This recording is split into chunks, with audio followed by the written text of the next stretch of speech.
A story we've been following in the past few days here on Wavy TV 10, an incident of friendly fire involving two local Navy pilots. They were members of the USS Harry S. Truman Carrier Strike Group. 10 on your side's Madison Pierman joins us with more details.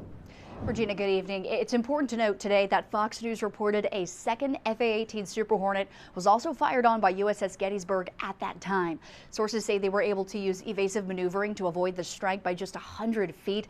But this close call, combined with the first reported friendly fire incident, has left people with a lot of questions. So today I sat down with a retired naval aviator who shared where communication could have gone wrong. I have 138 combat missions over North Vietnam. Retired Naval Aviator D. Smith spent 21 years flying for the Navy, everything from F-14s to A-7s. Now, a retired squadron commander, he looks at headlines with a different lens.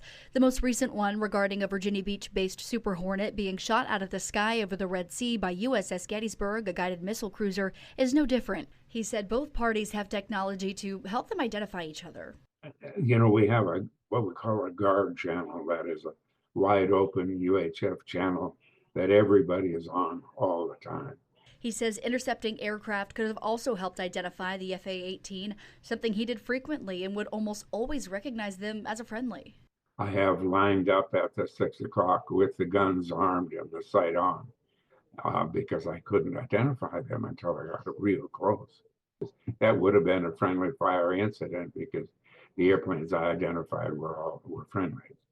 And they had no radio, and they were coming down and penetrating airspace. Without knowing the chain of command approval process for firing at targets for USS Gettysburg, it's hard to say who, if anyone, is going to be held accountable for the attacks on the jets.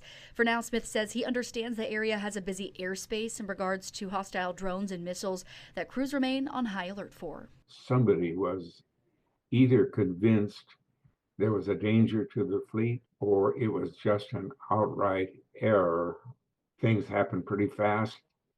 They're jumpy anyway. It was a do or die thing. This is an enemy aircraft. I don't know where it came from, but we're going to shoot it down. Now, there are conflicting reports on what those two F/A-18 Super Hornets were doing at the time of the friendly fire.